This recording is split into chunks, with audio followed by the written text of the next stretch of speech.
So, paano ba mag-report a problem? Dito sa page. Punta ka lang sa menu, and then hanapin mo ang help and support. Tap mo lang siya, and then report a problem. So, ayan. Itap mo lang tong continue to report a problem. Dito sa report a problem, hindi mo pwedeng i-report ang abuse or spam.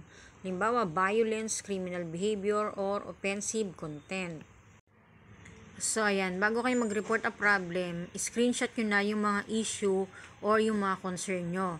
Tapos, itatap nyo dito sa include. So, ayan. Itap mo lang yung include. And then, piliin mo yung page dito na nakalagay. Ayan. Pages.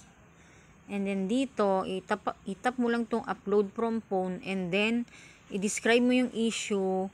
And then, itap mo lang tong arrow na nasa taas. And, sasagot sila. Tignan mo lang siya sa support inbox.